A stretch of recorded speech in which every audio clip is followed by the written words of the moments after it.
Hello my dear students, good morning to all. Welcome to my class where every learning is enjoyable.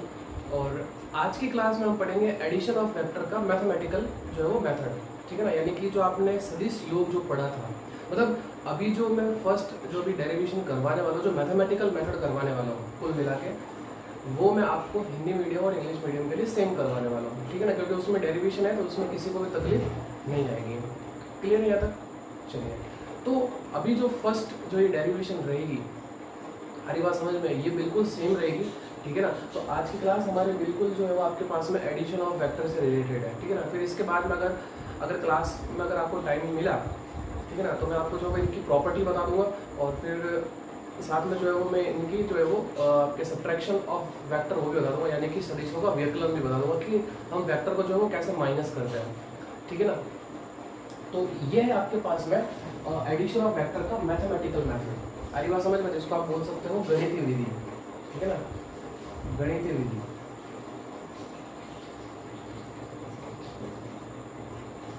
Mathematical है तो इसलिए मैं इसको जो है वो साथ में करवा रहा हूँ, नहीं तो मैं इसको अलग अलग करवाता, कोई तकलीफ नहीं है, ठीक है ना। और आई होप किसी को कोई तकलीफ भी नहीं होगी, ठीक है ना। तो देखो, जैसे कि आपको पता होगा कि हमने लास्ट क्लास में क्या पढ़ा था कि अगर आपके पास में कोई दो वेक्टर है ना, तो हमने जो है वो उनका सम पढ़ा था। कैसे पढ़ा था? एक तो पढ़ा था हमने ट्रायंगल लॉ से पढ़ा था, ठीक है ना, कि दो वेक्टर को हम कैसे ऐड कर सकते हैं, ठीक है ना। तो सबसे पहले हमारे पास में था ट्रायंगल लॉ। ये अगर आपके पास में ट्रायंगल है और ये दो वेक्टर को अगर जो है वो शो कर रही है ना सक्सेसिव, जिसको हम बोलते हैं क्या, क्रमागत, तो आपके पास में जो अपोजिट साइड में जो थर्ड साइड होती है ट्रायंगल की अपोजिट, वो इसके रिजल्टेंट को बताती है। यानी कि अगर ये आपके पास में P है, ये आपके पास में Q है, ये आपके जो है वो R को बताएगी। यानी कि ये R अगर आपको निकालना होगा तो कैसे निकालोगे? आप निकालोगे P प्लस Q से निकालोगे। इसी तरीके से हमने जो है वो पैरेललोग्राम लॉ पढ़ा था, है ना, यानी कि हमने जो है वो समांतर चतुर्भुज का नियम पढ़ा था। उसके बाद में हमने जो है वो पॉलीगन वाला भी पढ़ा था, बहुभुज का भी पढ़ा था, ठीक है ना। तो 3 लॉ हमने पढ़े थे, ठीक है। और सब में हमने क्या सीखा था कि वेक्टर को हम कैसे ऐड करते हैं। अब कई बार क्या होता है ना कि एग्जाम में क्वेश्चन मैथमेटिकली आता है, ठीक है, और मोस्टली क्वेश्चन मैथमेटिकल ही आता है एग्जाम के अंदर, ठीक है ना। तो पहले आपको इसकी डेरिवेशन अच्छे से समझ लेनी है कि कैसे जो है वो हम इस R की वैल्यू निकालेंगे यहाँ पे मैथमेटिकली। क्लियर है यहाँ तक? चलिए, तो सर सबसे पहले हमारे पास में हेडिंग है कि to determine the magnitude of resultant vector of two vectors, ठीक है ना। जो आपके पास में दो वेक्टर है उनका मैग्नीट्यूड निकालना है। आई बात समझ में, यानी कि जो दो वेक्टर है ना उनका जो रिजल्टेंट वेक्टर आएगा उसका मैग्नीट्यूड निकालना है। हिंदी में बोले तो दो सदिशों के परिणामी सदिश का परिमाण ज्ञात करना है। यानी कि जो तो आपको दो सदिश दे रखे होंगे उनका जो परिणामी आएगा, परिणामी क्या आएगा? R आएगा। परिणामी R तो होता है जिसको रिजल्टेंट बोलते हैं, ठीक है ना, उसका परिमाण ज्ञात करना है। क्लियर है? ठीक है, चलिए अब शुरू करते हैं इसको अपन। तो कैसे हम जो है वो इसको सॉल्व करेंगे, तो ध्यान से समझना बिल्कुल आराम से। मान लीजिए आपके पास में दो वेक्टर है,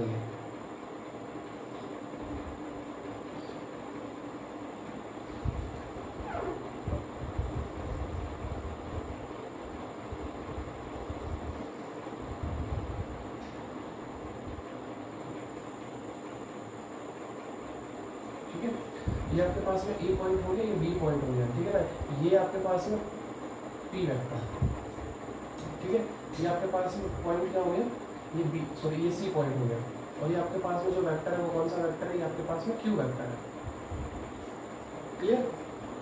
चलिए, और हमने इस लाइन को जो है थोड़ा सा आगे बढ़ाया और इसको मैं थोड़ा सा यहाँ लिख देता हूँ, ठीक है। ये आपके पास में Q वेक्टर और ये जो दोनों के बीच में जो एंगल है वो है आपके पास में कितना? थीटा एंगल है। दोनों कितना एंगल पे है? थीटा एंगल पे, ठीक है। और यहाँ से जो है मैंने एक परपेंडिकुलर ड्रॉ कर दिया, यानी कि एक लंब डाल दिया यहाँ पे, वो आपके पास में 90 डिग्री। परपेंडिकुलर यानी लंब, हिंदी में क्या बोलते हैं? लंब बोलते हैं, ठीक है ना। यानी कि इस लाइन को मैंने थोड़ा सा आगे एक्सटेंड किया और यहाँ से परपेंडिकुलर ड्रॉ कर दिया। मतलब ये मैंने यहाँ पे कंस्ट्रक्शन किया है, रचना की है, एक तरह से ये समझ लीजिए, ठीक है ना। और इनके बीच में एंगल कितना है? थीटा एंगल है। अब आपको पता है कि इनका रिजल्टेंट जो है वो यही होगा, इनका रिजल्टेंट। इसको अलग पेन से बना लेता हूँ, ठीक है ना। ये इनका क्या होगा? ये इनका रिजल्टेंट होगा, यानी कि परिणामी होगा जिसको आप बोलते हैं। ये R वेक्टर है। आपको इसका मैग्नीट्यूड बताना है, इसका परिमाण बताना है क्या होगा। आगे बात समझ में, ये चीज आपको बतानी है। यानी कि कुल मिलाकर आपको R का फॉर्मूला निकालना है यहाँ पे। क्लियर है? चलो अब ध्यान से देखना यहाँ पे क्या होने वाला है। ये आपको एक ट्रायंगल दिख रहा होगा, यहाँ इसको नाम दे दीजिए आप एम नाम दे दीजिए, ठीक है ना। तो ये आपको एक ट्राइंगल लिखा होगा ए सी एम, ठीक है। सो in triangle A C M, ठीक है। यहाँ चलते हैं अपन by Pythagoras theorem, by Pythagoras theorem. अब पाइथागोरस थ्योरम तो सबको पता होगी, अब नहीं पता है तो अब ये मत बोलना चाहिए हमें पता ही नहीं है, पता होनी चाहिए ना पाइथागोरस थ्योरम। तो आपको देखो अगर पाइथागोरस थ्योरम का लगती है राइट एंगल ट्राइंगल में लगती है, ये पता होना चाहिए आपको। आगे बात समझ में, पाइथागोरस थ्योरम का लगती है राइट एंगल ट्राइंगल में लगती है। तो ये आपके पास में राइट एंगल ट्राइंगल है, हिंदी में बोलते हैं क्या, समकोण त्रिभुज, ठीक है। और ये एंगल मैंने मान लिया जो P और R के बीच में एंगल है ना वो अल्फा एंगल है। आगे बात समझ में, P और Q के बीच में जो एंगल है वो थीटा है और P और R के बीच में जो एंगल है वो अल्फा है, ठीक है ना। चलिए तो ये आपको ट्राइंगल दिख रहा है। सो in triangle A C M में देखो ए सी स्क्वायर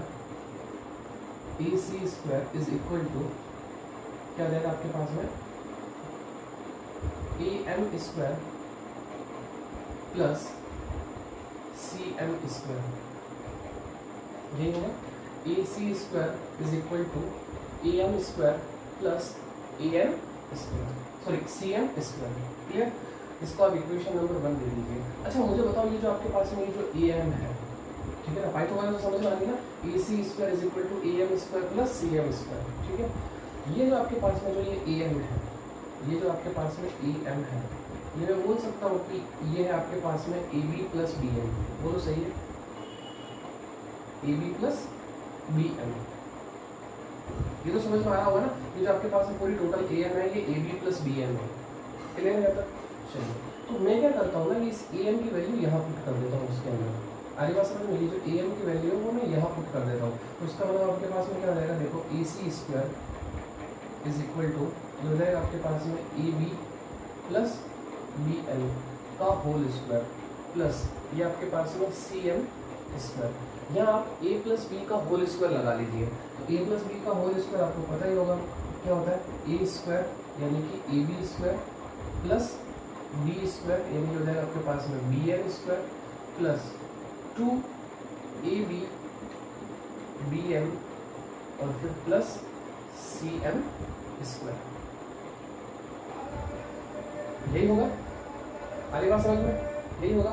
चलिए अब ध्यान से देखिए एक चीज यहाँ पे, अब यहाँ ध्यान से देखिएगा, यहाँ मैंने क्या किया कि यहाँ एक ट्राइंगल लिया, यहाँ मैंने पाइथागोरस थ्योरम लगा ली, A C square is equal to A M square plus C M square, clear. और ए एम मुझे पता है कि A B plus B M है, तो ये वैल्यू मैंने यहाँ पुट कर दी, तो ये आपके पास में A B plus B M हो गया। यहाँ मैंने इसका जो है वो होल स्क्वायर कर दिया, यानी A B square plus B M square plus 2ab B M plus C M square. अच्छा अब इसको जो है वो आप इक्वेशन नंबर 2 ले लीजिए, ये आपके पास में इक्वेशन नंबर 2 हो जाएगी, ठीक है। ये आपके पास में इक्वेशन नंबर 2। अब ध्यान से देखिए ये एक आपको ट्राइंगल दिख रहा होगा बी सी एम या बी एम सी, ठीक है ना। So in triangle B M C, वही वापस आप बाई पाइथागोरस थ्योरम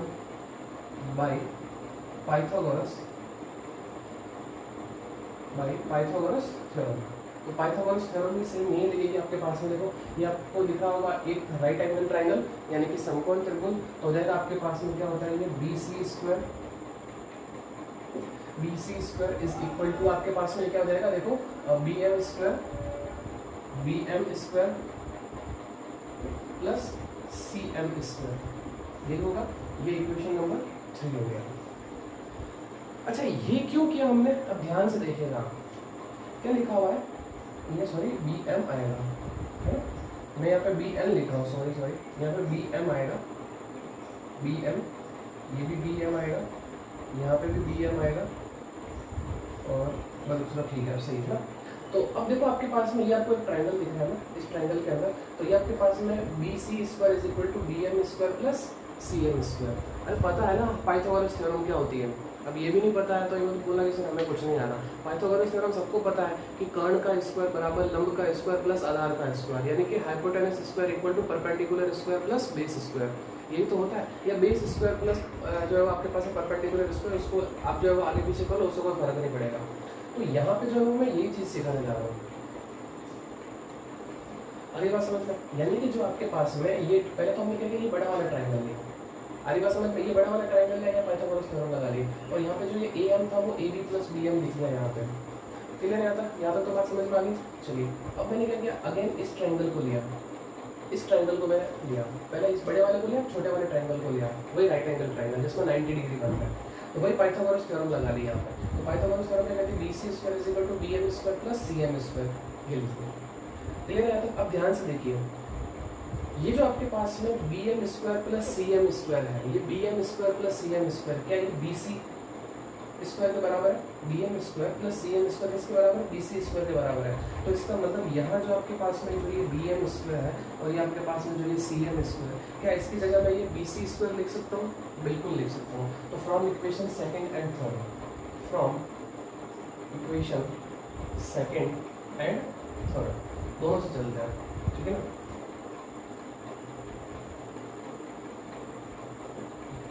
तो ध्यान से देखो, BM square plus CM square की जगह मैं BC स्क्वायर लिख सकता हूँ। तो आपके पास में देखो क्या हो जाएगा, ये AC square is equal to AB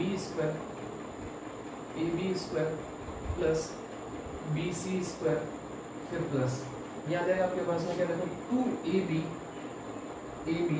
फिर आ जाएगा आपके पास में BM। क्लियर है यहाँ तक? आई होप आप यहाँ तक समझ पा रहे होंगे। देखो AB स्क्वायर तो आ गया यहाँ पे, इन दोनों की जगह BC स्क्वायर आ गया और फिर प्लस 2AB BM। अब एक चीज ध्यान से समझो, AC स्क्वायर हमें पता है कि ये R होगा, AB स्क्वायर हमें पता है कि P होगा, BC स्क्वायर हमें पता है कि Q होगा, 2AB भी हमें पता है, लेकिन ये BM नहीं पता है हमें, ये BM हमें नहीं पता है। तो इस BM को हम कैसे लेके आएंगे? तो वापस चलिए आप इसी ट्राइंगल के अंदर, ठीक है ना, अगेन इन ट्राइंगल BMC, इस ट्राइंगल में आप चलिए वापस से। तो ध्यान से देखिए, आपको ये निकालना है, ये कैलकुलेट करना है, तो आपको पता करना पड़ेगा कि ये है क्या, ठीक है ना। तो देखो मुझे बताओ, थीटा के सामने वाली साइड क्या होती है?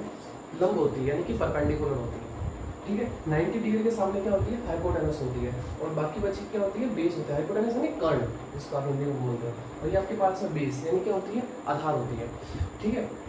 तो इसका मतलब यहाँ पर अगर मैं ये ट्राइंगल ले रहा हूँ तो इसका मतलब आपको क्या कैलकुलेट करना है? आपको बेस कैलकुलेट करना है, यानी आधार कैलकुलेट करना है। तो मुझे बताओ, ये जो बेस होता है, जो आधार होता है, ये ट्रिग्नोमेट्री के कौन सा जो रेशियो में आता है? वो कॉस थीटा में आता है। कॉस थीटा क्या होता है? आपके पास में बेस अपॉन हाइपोटेनस होता है, यानी कि आधार बटे कर्ण होता है। तो इसका मतलब यहाँ पे आप लिखोगे cos theta is equal to, ये हो जाएगा आपके पास में BM अपॉन BC हो जाएगा। क्लियर हो जाएगा? चलिए, आपको BM कैलकुलेट करना है तो इसको इस तरफ शिफ्ट कर दीजिए। तो आपके पास में यहाँ से ये BM इज इक्वल टू आ जाएगा क्या? BC cos थीटा, यानी कि मैं इस BM की जगह लिख सकता हूँ BC cos थीटा लिख सकता हूँ, ठीक है ना। ये आपके पास में हो जाएगा BC cos थीटा। तो ये चीज़ जो है ना, मैं बता रहा था आपको, BM, इस BM की वैल्यू जो है वो हम यहाँ पे रिप्लेस करेंगे, ठीक है ना। तो इसको दे देते हैं अपन इक्वेशन नंबर 4, ये आपके पास में equation number 4। So from equation 4, तो 4 से चलेंगे तो ये वैल्यू रख लो यहाँ पे। आपके पास में क्या हो जाएगा? देखो AC square is equal to AB square, फिर प्लस BC स्क्वायर, फिर प्लस 2AB, ये आ गया। अब देखो BM, तो BM की जगह हम ये रख सकते हैं BC cos थीटा। बोलो सही है? क्लियर है? अब एक चीज मुझे बताना याद है, ये जो आपके पास में AC है, ये AC क्या ये R के बराबर है? तो इसका मतलब क्या बोल सकता हूँ कि मैं ये आपके पास में क्या हो गया? ये R का स्क्वायर हो गया। क्लियर? इस तरीके से देखो, ये आपके पास में R का स्क्वायर हो गया, ये आपके पास में देखो P का स्क्वायर हो गया, प्लस ये आपके पास में देखो Q का स्क्वायर हो गया, फिर प्लस ये आपके पास में 2, ये आपके पास में हो जाएगा यहाँ पे P, और ये आपके पास में BC आपके पास में हो जाएगा क्या? Q, और फिर आपके पास में ये cos थीटा। क्लियर? और अगर आप जब इसका मैग्नीट्यूड निकालोगे तो इसका मतलब मैग्नीट्यूड निकालने के लिए आपको क्या करना पड़ेगा? इसका स्क्वायर रूट लेना पड़ेगा, यानी वर्गमूल लेना पड़ेगा। तो R बराबर आपके पास में क्या निकल के आएगा वो देखो। R बराबर आएगा आपके पास में P square plus Q square plus 2PQ cos theta, ये आएगा। और यही हमारे पास में फाइनल आंसर होता है, ठीक है ना। यही हमारे पास में फाइनल आंसर होता है, इसी को हमको निकालना पड़ता है। हमें R की वैल्यू निकालनी थी, तो R का फॉर्मूला क्या निकल के आया? √P square plus Q square plus 2P cos theta. तो ये होता है आपके पास में रिजल्टेंट।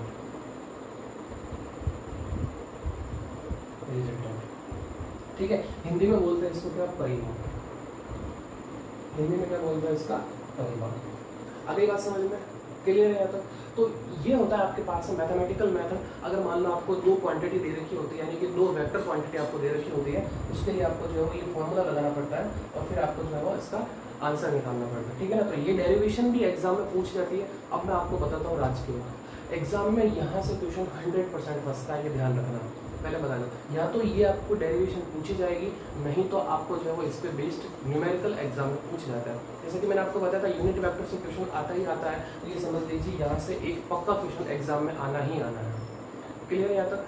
आई होप आप समझ पा रहे होंगे।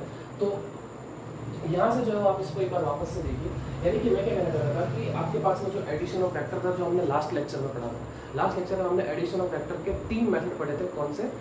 ग्राफिकल मेथड पढ़े थे, ठीक है ना, यानी आपने जो है वो ग्राफी विधि पढ़ी थी, ठीक है ना। एक तो हमने ट्रायंगल लॉ पढ़ा था, यानी त्रिभुज का नियम पढ़ा था। दूसरा हमने पैरेललोग्राम लॉ पढ़ा था, यानी कि हमने जो है समांतर चतुर्भुज का नियम पढ़ा था। और तीसरा हमने पढ़ा था पॉलीगन लॉ पढ़ा था, जिसको हम बोलते हैं बहुभुज का नियम, ठीक है ना। तो वहाँ पे हमने क्या किया था, हमने वेक्टर को ऐड ही तो किया था। आई बात हमने वहाँ पे एडिशन ही तो पढ़ा था, लेकिन हमने अब पढ़ा है यहाँ पे ये मैथमेटिकल मेथड पढ़ा है, ठीक है ना। टंग स्लिप हो जाती है कभी कभी, कोई दिक्कत नहीं है इसमें। तो यहाँ पे हमने जो है ये मैथमेटिकल मेथड पढ़ा है, यानी कि हम बोल सकते हैं गणितीय विधि पढ़ी है। तो गणितीय विधि के अंदर जो आपके पास में जो आर वहाँ पे आ रहा था, उस आर का फॉर्मूला मैथमेटिकली ये होता है, R is equal to root P square plus Q square plus 2pq cos theta. आ रही बात समझ में? क्लियर है यहाँ तक?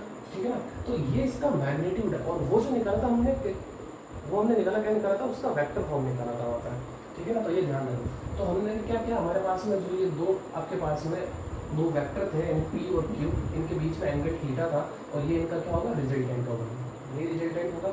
और ये जो है वो आपके पास में कितना, अल्फा डिग्री ऊपर है। अब सवाल ये आता है कि यहाँ डायरेक्शन क्या होगी। हमारी बात समझ, सबसे इंपॉर्टेंट है यहाँ पर डायरेक्शन का फॉर्मूला निकाला। अब इसके बाद हम जो है डायरेक्शन का फॉर्मूला निकालें, यानी दिशा का फॉर्मूला निकालेंगे, ठीक है ना। यानी कि ये इससे अल्फा ऊपर है। हमारी बात समझ में, ये इससे मतलब कि हमें कहने का मतलब है कि आर और ये जो क्यू का जो रिजल्टेंट वेक्टर है ना, इसकी डायरेक्शन क्या होगी, यानी कि ये कितना एंगल ऊपर या नीचे होगा, उसको जो है हमें कैलकुलेट करना है। हमारी बात समझ में? तो पहले आप फटाफट इसको नोट करिए। I hope Hindi medium English medium वालों को किसी को प्रॉब्लम नहीं आएगी, क्योंकि पूरा मैथमेटिक्स है, पूरा मैथमेटिकल है। तो इसलिए मैंने ये वीडियो मतलब यहाँ से जो पहले जो वीडियो है ना, वो मैं सेम बना रहा हूँ, ठीक है ना, मतलब कॉमन बना रहा हूँ। क्लियर? सो फटाफट इसको नोट करिए, फिर हम जो आगे बढ़ते हैं, इसकी डायरेक्शन निकालते हैं और कुछ इसके जो हम स्पेशल केस भी करते हैं, ठीक है। So pause the video and note. Alright my dear student, अब हम बात करते हैं कि जो आपके पास में जो रिजल्टेंट वेक्टर आया था, यानी कि जो परिणामी सदिश आया था, उसकी जो डायरेक्शन है वो क्या होती है, मतलब उसकी दिशा क्या होती है, वो हम जो है फाइंड करते हैं, यानी कैलकुलेट करते हैं, ठीक है। तो एक बार मैं डायग्राम को वापस बना लेता हूँ, ठीक है ना। आप वापस मत बना रहे, मैं एक बार वापस बना रहा हूँ डायग्राम को, ठीक है ना। ये आपके पास में P था, ये आपके पास में Q वेक्टर था, ये P वेक्टर, ये आपके पास में Q वेक्टर, ये B पॉइंट, ये C पॉइंट, ये E पॉइंट, इसको हमने आगे एक्सटेंड किया था, ये एंगल 90 था, ये एंगल थीटा था, ये M, और ये था आपके पास में इसका रिजल्टेंट, ठीक है, ये रिजल्टेंट था। आगे बात समझ में? ये आपको कर मतलब ये डायग्राम था कुल मिला के, और ये जो एंगल था वो था आपके पास में अल्फा। इस अल्फा की वैल्यू आपको बतानी क्या होगी। तो ध्यान से देखिए, आपको ये बड़ा ट्रायंगल देखना होगा AMC, ठीक है ना। So in triangle AMC, in triangle AMC, इस ट्रायंगल के अंदर देखिए ये जो आपके पास में एंगल है, ठीक है ना, वो क्या है, अल्फा। अब देखो आपको क्या क्या चीज़ पता है। आपको देखो थीटा के सामने वाली साइड क्या होती है, थीटा के सामने वाली साइड क्या होती है, वो होती है परपेंडिकुलर, यानी कि लंब होती है। और 90 डिग्री के सामने वाली क्या होती है, आपके पास में हाइपोटेनस होते हैं, यानी कर्ण होती है। तो पीछे बची कि आपके पास में बेस, यानी कि आधार। तो देखो यहाँ से अगर मैं tan अल्फा लगाऊँ इसके अंदर, tan अल्फा, तो tan अल्फा क्या हो जाएगा आपके पास में, परपेंडिकुलर अपॉन बेस, यानी कि लंब बटे आधार। तो ये हो जाएगा आपके पास में CM अपॉन AM, यही होगा CM अपॉन AM। बट हम जानते हैं कि जो AM है वो आपके पास में AB प्लस BM है, ठीक है ना। यानी कि जो आपके पास में tan अल्फा आप कैलकुलेट करोगे तो CM अपॉन AM की जगह क्या आ जाएगा आपके पास में AB प्लस BM, ये होगा, ठीक है। क्लियर है? अब ध्यान से सुनो, हमने जो है वो इस bm की वैल्यू कैलकुलेट कर ली थी, वो क्या थी आपके पास में bc cos थीटा कैलकुलेट की थी। इसी तरीके से हमारे पास में ab की वैल्यू हमें पता है क्या होती है, हमारे पास में ये p होती है, लेकिन हमें cm की वैल्यू नहीं पता है, हमें cm की वैल्यू नहीं पता है। तो आप जो है वो इसको इक्वेशन नंबर कुछ भी दे दीजिए। हमारे पास में लास्ट इक्वेशन क्या आई थी, आई थिंक 4 आई थी, वो उसको 5th दे देना, ठीक है, कोई दिक्कत नहीं है। इसको अपन इक्वेशन नंबर 1 दे देते हैं ऐसा, चलो इसको ये नंबर है रोमन दे देते हैं, कोई दिक्कत नहीं, ये आपके पास में इक्वेशन नंबर 1 है। अब देखो आप इस ट्रायंगल के अंदर आइए वापस से, आप वापस से इस ट्रायंगल में आइए, इन ट्रायंगल BMC। तो इस ट्रायंगल के अंदर ध्यान से देखिए, हमने BM तो कैलकुलेट कर लिया था, लेकिन हमने CM कैलकुलेट नहीं किया था। तो मुझे बताओ थीटा के सामने वाली साइड क्या होगी, परपेंडिकुलर होगी, जिसका मतलब यहाँ पे क्या लगेगा, साइन थीटा लगेगा, क्योंकि साइन थीटा के लिए क्या आता है, परपेंडिकुलर ही तो आता है। परपेंडिकुलर जो है वो आपके पास में किस ट्रिग्नोमेट्री रेशियो में आता है, वो साइन में आता है ना। तो परपेंडिकुलर मतलब लंब। तो आपको पता है कि साइन थीटा क्या होता है, परपेंडिकुलर अपॉन हाइपोटेनस, यानी कि आपके पास में हो जाएगा क्या, CM अपॉन BC, ये हो जाएगा। और यहाँ से अगर आपको ये CM की वैल्यू कैलकुलेट करनी है तो आपके पास में ये CM इज इक्वल टू क्या हो जाएगा, ये हो जाएगा आपके पास में BC साइन थीटा। क्लियर है यहाँ तक, आई होप आप समझ गए होंगे। यानी कि आपके पास में जो ये CM है, यानी कि जो आपके पास में ये CM है, तो CM आपके पास में कितना है, BC साइन थीटा। और इसी तरीके से आपको BM भी पता ही है, BM हमने कैलकुलेट किया ना अभी थोड़ी देर पहले, क्या आया था, BC cos थीटा आया था, ठीक है ना। ओके चलिए अब ये वैल्यू लिख लेते हैं हम यहाँ पे। तो फ्रॉम इक्वेशन 1 तो इससे चल लेते हैं। तो यहाँ से आपके पास में देखो ये tan alpha is equal to देखो CM, तो CM की जगह आपके पास में क्या आ जाएगा, BC साइन थीटा, ये आ गया, क्लियर, डिवाइडेड बाई AB, ये आपके पास में AB और फिर प्लस BM की जगह आ जाएगा आपके पास में क्या, BC cos थीटा। क्लियर। अब ये क्यों किया, क्योंकि हमें तो AB और BC तो पता है, हमें ये BM और CM थोड़ी पता है कि क्या होगी, तो हमने कंस्ट्रक्ट किया है यहाँ पे। और जो चीज़ आप कंस्ट्रक्ट करते हो वो आपके आंसर में नहीं आता है, हमारी बात समझ में। तो यहाँ से आपके पास में जो tan अल्फा है, tan alpha is equal to BC की वैल्यू आपके पास में क्या है, Q, और ये आपके पास में sine theta divided by AB आपके पास में क्या है, P, और ये BC की जगह क्या जाएगा आपके पास में Q, और ये आपके पास में cos थीटा। आपको क्या कैलकुलेट करना है, आपको अल्फा की वैल्यू कैलकुलेट करनी है। तो थोड़ा सा मैं इसको इधर लिख रहा हूँ ताकि हमारे पास में थोड़ी जगह बच जाएगी, ठीक है ना। यानी कि यहाँ से आपके पास में ये tan alpha is equal to क्या हो जाएगा, Q sine theta upon P plus Q cos theta, बोलो सही है। और यहाँ से अगर जब आप अल्फा की वैल्यू कैलकुलेट करोगे तो ये tan का चला जाएगा नीचे, तो 1 अपॉन tan अल्फा, तो इसको हम लिख सकते हैं tan inverse Q sine theta upon P plus Q cos theta. Clear. और यही होता है हमारे पास में इसकी डायरेक्शन, यानी कि ये क्या आपके पास में डायरेक्शन, यानी कि दिशा, ठीक है ना। ये होता है इसका डायरेक्शन निकालने का फॉर्मूला, यानी दिशा निकालने का फॉर्मूला। आई होप आप समझ गए होंगे, ठीक है। तो इस तरीके से हम जो है वो इसकी डायरेक्शन निकालते हैं, दिशा निकालते हैं। देखो हमने क्या किया है, यहाँ पे हमने जो है वो ट्रायंगल लिया है AMC, ठीक है ना। इस ट्रायंगल के अंदर हमने जो है वो हमने tan अल्फा निकाला। तो tan अल्फा क्या होता है आपको पता है कि CM अपॉन AM, यानी परपेंडिकुलर अपॉन बेस होता है, ठीक है ना। तो परपेंडिकुलर ही हो गया और ये बेस हो गया, और बेस आपको पता है कि AM क्या है आपके पास में, AB प्लस BM, यानी कि AB प्लस BM दोनों का सम हो जाएगा, ठीक है। हमें देखो AB पता है कि ये P होता है, BM हमने थोड़ी देर पहले कैलकुलेट किया था, है ना, जो भी हमने इससे पहले जो रिजल्टेड वाला फॉर्मूला निकाला था R वाला, वहाँ पे हमने जो है वो BM की वैल्यू कैलकुलेट कर ली थी, लेकिन हमें CM की वैल्यू नहीं पता थी। तो हमने क्या किया, CM के लिए इस ट्रायंगल में वापस चले। तो CM हमें पता है कि थीटा के सामने वाली साइड परपेंडिकुलर होती है, यानी कि लंब होती है, तो ये किस में आता है, साइन थीटा में आता है। तो साइन थीटा का फॉर्मूला लगा दिया CM अपॉन BC, इसको इस तरफ शिफ्ट कर दिया, तो CM is equal to BC sine theta. ये वैल्यू हमने यहाँ रख ली, और इस तरीके से BC को Q से रिप्लेस कर दिया, AB को P से रिप्लेस कर दिया, और अल्फा का फॉर्मूला निकाल लिया। यही होता है डायरेक्शन निकालना, ठीक है। तो एग्जाम में है ना, या तो दोनों एक साथ पूछ सकता है। अगर दोनों एक साथ पूछेगा तो क्वेश्चन बड़ा बनेगा, कम से कम 3 से 4 नंबर का एक क्वेश्चन बनता है, बहुत बड़ा। अरे बात समझ में। और अगर ओनली फॉर अगर आपको वो R ही निकालने का बोलते हैं तो आई थिंक 2 से 3 नंबर का क्वेश्चन बन सकता है। अरे बात समझ में। तो प्लीज़ इसको आप प्रैक्टिस करना 3-4 बार, तो आपको बिल्कुल याद हो जाएगी डेरिवेशन, ठीक है ना। एग्जाम में पूछी जाती है, काफ़ी इंपॉर्टेंट है, ठीक है। आई होप समझ गए होंगे आप यहाँ पर। चलिए अब हम बात करते हैं कुछ स्पेशल केसेस की बात करते हैं, ठीक है ना, कुछ स्पेशल केस की बात कर लेते हैं,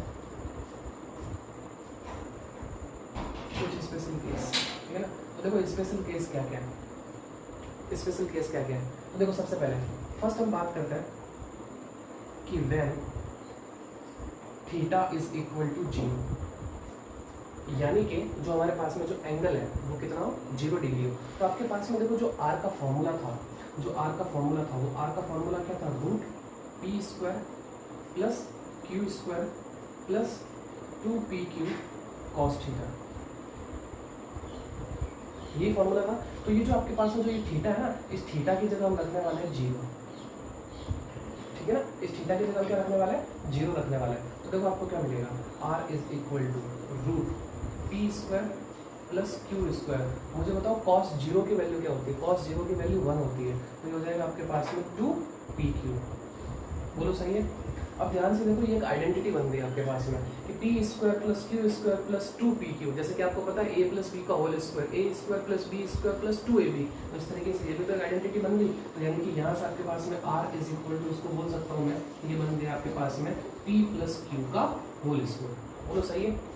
अब मुझे ये बताओ कि जब ये स्क्वायर और रूट जब साथ में आता है तो ये हट जाते हैं, हरी बात समझ में। तो इसका मतलब r इज इक्वल टू आपको क्या मिल गया, p प्लस क्यू।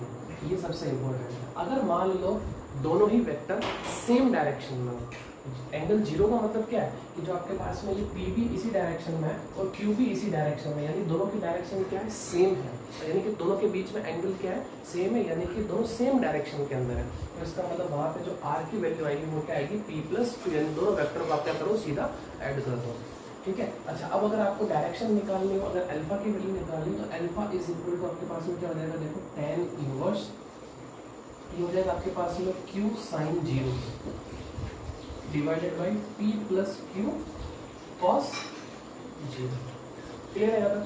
चलिए alpha is equal to tan inverse sine 0 की जो वैल्यू होती है, सबको पता है साइन 0 की वैल्यू 0 होती है, सो 0 divided by p plus Q, यानी कि जो आपके पास में cos 0 है वो क्या हो जाएगा, वो 1 हो जाएगा।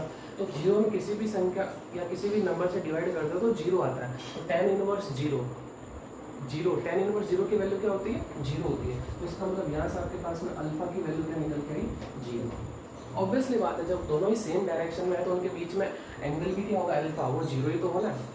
क्लियर है यहाँ, यानी कि यहाँ पे आपके पास में जो डायरेक्शन है वो क्या है, सेम है, ये ध्यान रखना।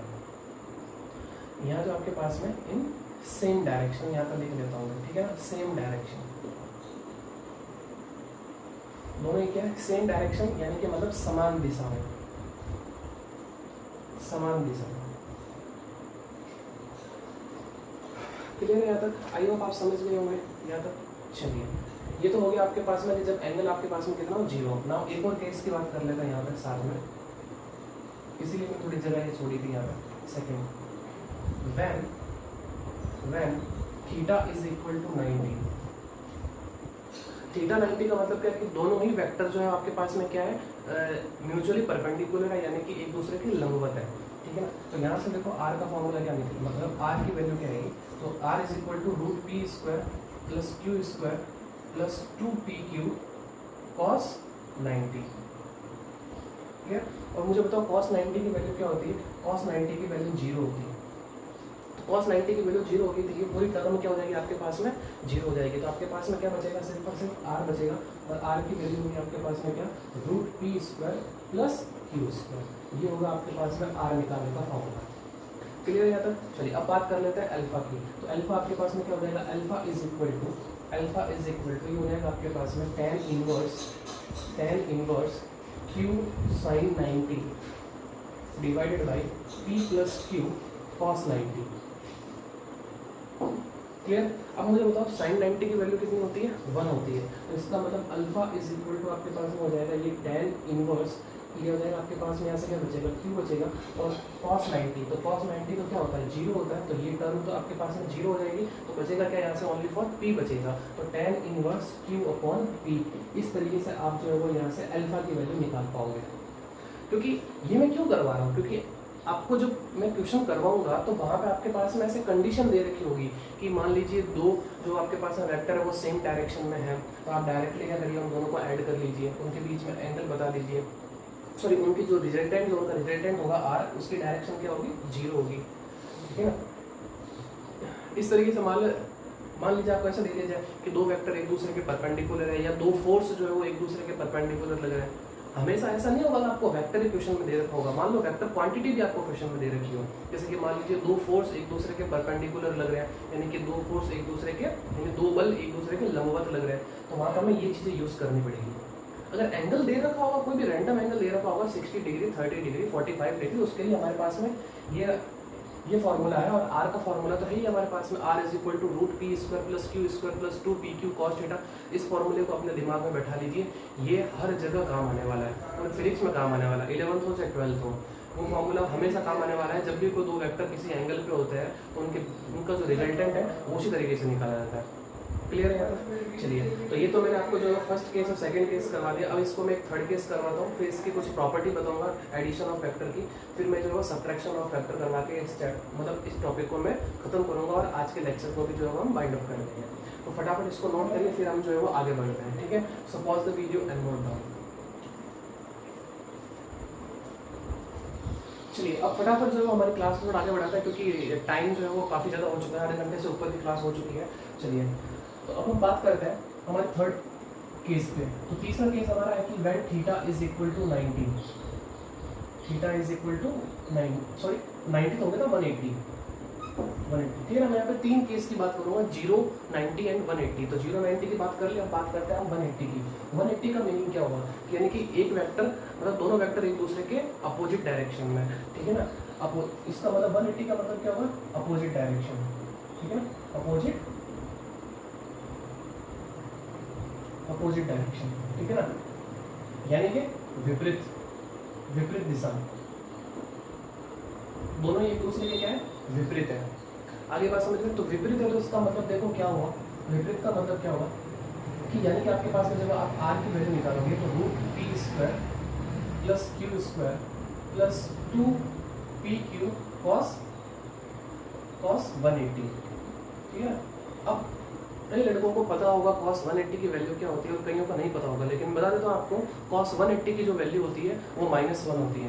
तो इसका मतलब हो जाएगा आपके पास में r is equal to root P square plus Q square, और ये प्लस माइनस माइनस हो जाएगा, और फिर ये 2pq।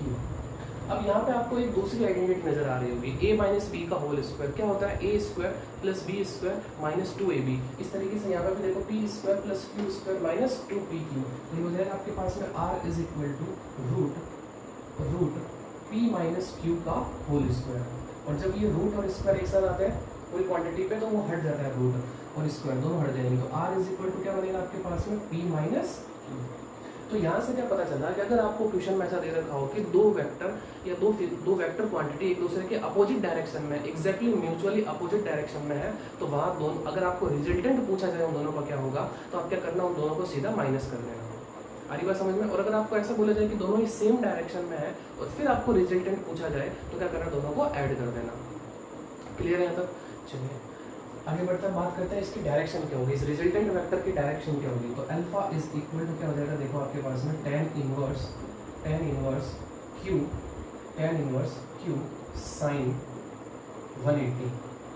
sin 180 divided by p plus q cos 180, ठीक है। अब मैं आपको बता दूं sin 180 की जो वैल्यू होती है वो 0 होती है, sin 180 की जो वैल्यू होती है वो 0 होती है। तो इसका मतलब आपके पास में alpha is equal to tan inverse 0 divided by p cos 180 की वैल्यू -1 होती है, तो p माइनस 2। अब मुझे बताओ ये आपके पास में alpha is equal to tan inverse ये 0, और 0 tan में किसकी वैल्यू होती है, 0 की वैल्यू होती है। तो इसका मतलब अल्फा की वैल्यू क्या निकल के है यहाँ पे आपके पास में 0, यानी कि यहाँ पे जो इसकी डायरेक्शन है, डायरेक्शन का मीनिंग क्या है यहाँ पे, यहाँ पे जो डायरेक्शन का मीनिंग है वो किससे है, रिजल्टेंट वेक्टर से। ये जो आपके पास में जो अल्फा है ये किसका है, ये आर का है। आई होप आप मेरी बात समझ पा रहे होंगे। तो हमने जो है वो यहाँ पे तीन चीजें पढ़ ली है, ठीक है।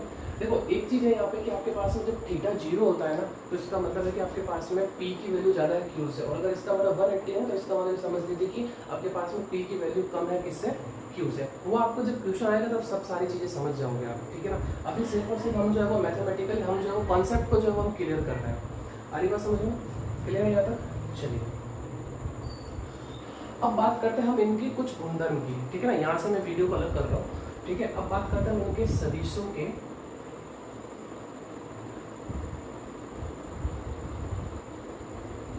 सदिशों, ये ऐसा लिख सकता हूँ मैं, ठीक है ना। सदिश योग, सदिश योग के गुणधर्म, ठीक है ना। कुछ इनकी प्रॉपर्टी है, कुछ इनके गुणधर्म है, ठीक है, ठीक है। तो देखो सदिश योग के कौन कौन से गुणधर्म है इसके। फर्स्ट की बात करते हैं हम। फर्स्ट है इनका कौन सा? क्रम विनिमय, क्रम विनिमयता का नियम। अब क्रम विनिमयता का नियम क्या कहता है, ध्यान से समझ लो। क्रम विनिमयता का नियम वो ये कहता है कि अगर आपके पास में कोई दो सदिश राशि है, अगर आप उनको p प्लस क्यू लिखते हो और या आप अगर जो है उनको q प्लस p लिखते हो, और जब अगर आप रिजल्ट देखते हो तो वो हमेशा क्या आएगा? बराबर निकल के आएगा। ये ध्यान रखना, ठीक है ना। p प्लस क्यू लिखो चाहे सॉरी q प्लस p लिखो, दोनों का आंसर सेम आएगा। नाउ सेकेंड हम बात करते हैं साचार्यता का नियम। साचार्यता का नियम, देखो साचार्यता का नियम क्या कहता है? साचार्यता के नियम में हमें कम से कम 3 चीज़ों की जरूरत होती है। तो मैं यहाँ 3 चीज़ें ले रहा हूँ, कौन सी? p plus Q plus r। अब ये r वो आपका परिणामी नहीं है, ये ध्यान रखना है। तो तीसरी ही जो है वो आपके पास में सदिश राशि है, यार इसको मत समझ लेना, ठीक है। चलिए एक और ले लो आप, इसी को वापस p plus Q plus r। अब देखो साचार्यता का नियम क्या कहता है? वो ये कहता है कि अगर आपने p प्लस क्यू को साथ में ऐड किया तो फिर आपने इनके योग को इसके साथ ऐड किया ना, यहाँ आपने क्या किया? p को अलग रख लिया और q और r को एक साथ ऐड कर लिया और फिर p को ऐड किया, तो ये दोनों हमेशा क्या आएंगे? बराबर निकल जाएंगे। आ रही बात समझ में? क्लियर है? ये कहता है आपके पास में कौन सा? साचार्यता का नियम। तो तीसरा है आपके पास में बंटन नियम। तीसरा आपके पास में कौन सा? बंटन नियम, मतलब बांटना, ठीक है ना। तो कैसे हम जो है वो इन चीज़ों को बांटते हैं यहाँ पे, उसकी बात करेंगे। तो मान लीजिए आपके पास में ये दो भौतिक राशि, कौन सी? सदिश, और आप जो है इनको किसी अचर से मल्टीप्लाई कर रहे हो।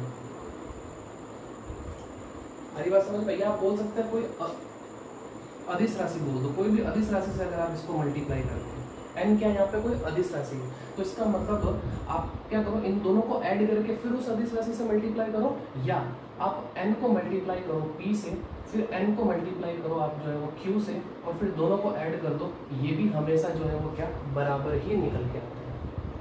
आगे बात समझ में? आई होप आप समझ गए होंगे, ठीक है ना। तो चाहे आप ऐसे लिखो चाहे ऐसे लिखो, दोनों की वैल्यू हमेशा क्या आएगी? बराबर ही आएगी। तो ये था सदिशों की योग के गुणधर्म। अब बात करते हैं हम अपने अगले टॉपिक पे, जो है हमारे पास है सदिशों का व्यकलन। अब ये हिंदी समझ में नहीं आएगी। व्यकलन का मतलब होता है बाकी, या बोल सकते हैं हम घटाओ, सब एक ही चीज़ है, ठीक है। तो कंफ्यूज मत होना, घटाना जो भी है ऐसे ऐसे लिखा है, घटाना एक ही चीज़ है, तीनों एक ही चीज़। व्यकलन का मतलब बाकी होता है ना। तो देखो सदिशों का योग तो हमने कंप्लीट कर लिया, सदिशों के गुणधर्म में पढ़ लिए, सदिशों के योग में हमने उसका ग्राफी विधि भी पढ़ ली, हमने उसकी जो है वो गणितीय विधि भी पढ़ ली। अब बात करते हैं व्यकलन। तो इनका व्यकलन कैसे होता है वो चीज़ देख लीजिए आप एक बार। मान लीजिए दो सदिश कुछ इस तरीके से हैं, ये आपके पास में p हो गया और ये आपके पास में जो है वो q रखता है, ठीक है ना। ये आपके पास में a बिंदु, ये आपके पास में b बिंदु हो गया, ये आपके पास में c बिंदु हो गया, ठीक है। मैं क्या कर रहा हूँ, जो ये सदिश है ना q, इसके जितना मैं जो हूँ पीछे भी इसको जो है वो ले रहा हूँ, ठीक है। मतलब उसको मैं पीछे जो है वो बढ़ा रहा हूँ इसको, तो आपके पास में आपको पता है कि ये q है, तो ये क्या होगा? माइनस q होगा। जैसे कि आपको पता है, मैंने सदिशों के प्रकार पढ़ाए थे, वहाँ पे मैंने आपको बताया था कि विपरीत सदिश। तो विपरीत सदिश क्या होता है? परिमाण में तो बराबर होता है, लेकिन दिशा में क्या होता है? विपरीत होता है। अगर ये q है तो ये क्या होगा? माइनस q होगा, क्योंकि इन दोनों की लंबाई क्या है? सेम है। अब अगर आपको इन दोनों का अगर आपको परिमाण निकालना है तो क्या करेंगे? मैं इसको क्लोज कर दूँ यहाँ से, और इसको नाम दे दिया मैंने क्या? r। अब ये आपको देखो एक त्रिभुज बन गया, बन गया त्रिभुज है ना। ये पॉइंट दे देंगे हम D, तो हम चलेंगे हम यहाँ पे क्या? यहाँ पे चलेंगे हम त्रिभुज ए बी डी में, त्रिभुज ए बी डी में त्रिभुज के नियम से। कौन सा नियम? त्रिभुज के नियम से। तो त्रिभुज का नियम हमने पढ़ा था।